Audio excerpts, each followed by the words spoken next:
Muito bem, gente boa, gente bonita.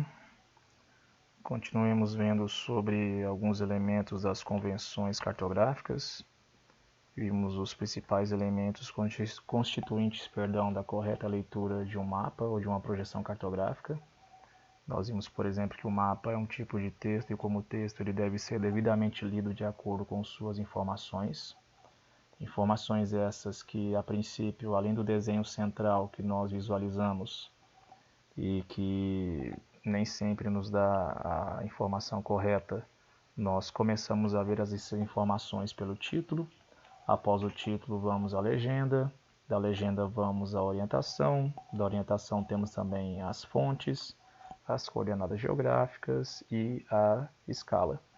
Porém, existem outros elementos das convenções cartográficas que nós precisamos ver que são complementares a esses, que nos ajudam também a compreender e interpretar as outras informações em outros mapas, porque, lembrando, como eu já tinha dito antes, o mapa ele não fornece informações completas, todas as informações sobre um território ou um espaço geográfico. Os mapas eles fornecem informações de acordo com temas. Esse mapa aqui, por exemplo, o tema dele é as regiões hidrográficas brasileiras. Então, de acordo com o tema ou alguns temas que ele exponha, terá um conjunto limitado de informações e esse conjunto limitado de informações precisa ser devidamente compreendido. Existem símbolos e imagens que nos ajudam também a compreender outros elementos do mapa, que são os seguintes, esses aqui. Esse mapa, infelizmente, eu digitalizei, não ficou muito bom, peço a compreensão de vocês. Esse mapa, se ele tivesse de boa qualidade, nós poderíamos ver algumas coisas. Na verdade, vamos para o mapa seguinte, que o mapa seguinte está melhor.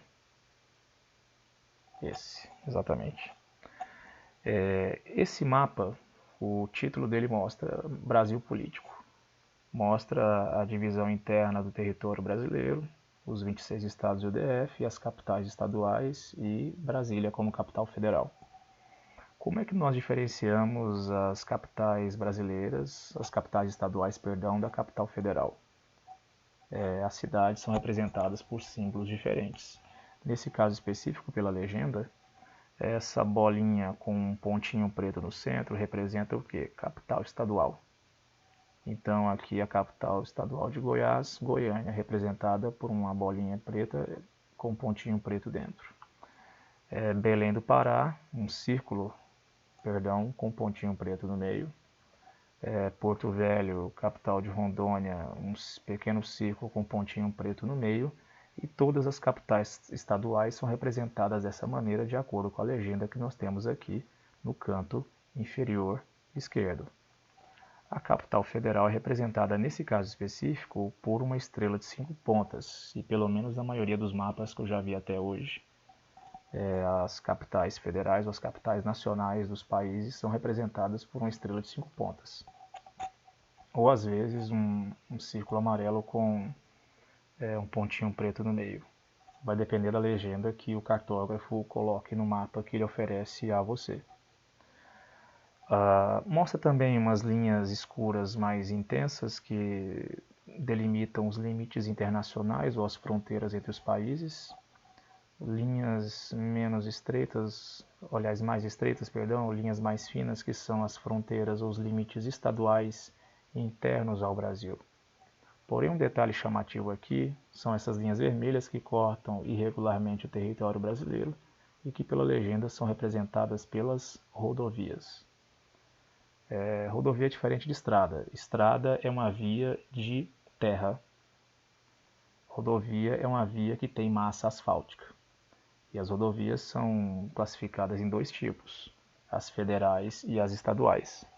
Toda vez que você vê uma rodovia que começa com a sigla BR, BR-060, BR-040, BR-153, BR-230, BR-364 e assim por diante, são várias BRs que o Brasil tenha, todas elas são rodovias federais.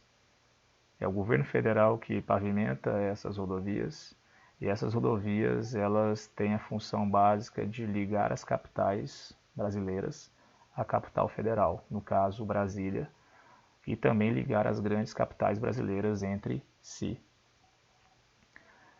Toda vez que você vê rodovias estaduais, as rodovias estaduais são representadas pela sigla correspondente a seu estado. Então, pensando em nosso estado, Goiás, onde nós estamos aqui, perdão, onde eu estou, desculpe, e talvez onde você esteja também. As rodovias estaduais de Goiás são representadas pela sigla GO, GO 060, GO 040 e outros números agora que infelizmente eu não me lembro quais.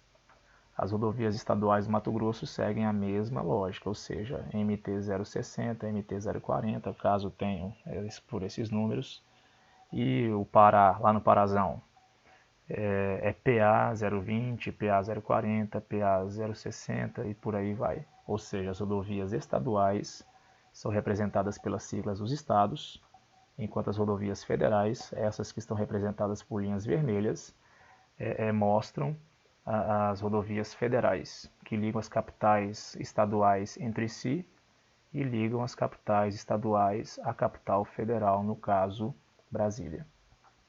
Existem também outros conjuntos de símbolos, como na projeção anterior, aqui, que nos informam algumas informações de acordo com o tema que o mapa queira expor.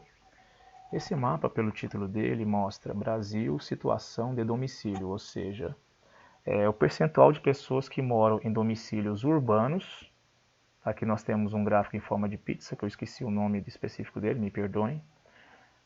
Esse gráfico em forma de pizza, ele mostra a distribuição das pessoas por domicílios, ou seja, onde elas moram. Se são domicílios urbanos, no caso a parte rosa, ou se são domicílios rurais, no caso a parte verde. Só que além das partes verdes e rosas, você percebe também a variação de tamanho. E essa variação de tamanho representa um valor numérico, logo aqui ao lado. Valor numérico esse expresso em milhões de habitantes. Então, esses círculos maiores, veja que são 3 ordens de grandezas: grande, médio e pequeno. Então, essas que têm esses círculos maiores, aqui, por exemplo, São Paulo, né? São Paulo é o maior. No caso aqui do estado de São Paulo, por exemplo, quantas pessoas residem em domicílios urbanos? Na verdade, não é quantas pessoas, desculpe.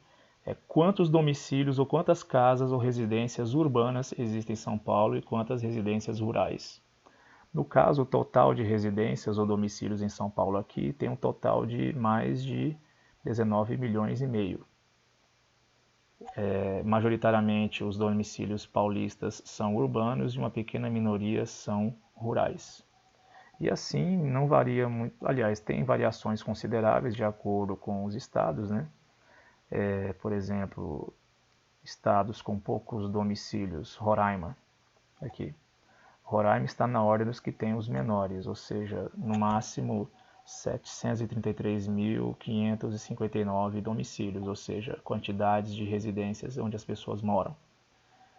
A maioria lá são domicílios urbanos e a minoria, perdão, são domicílios rurais.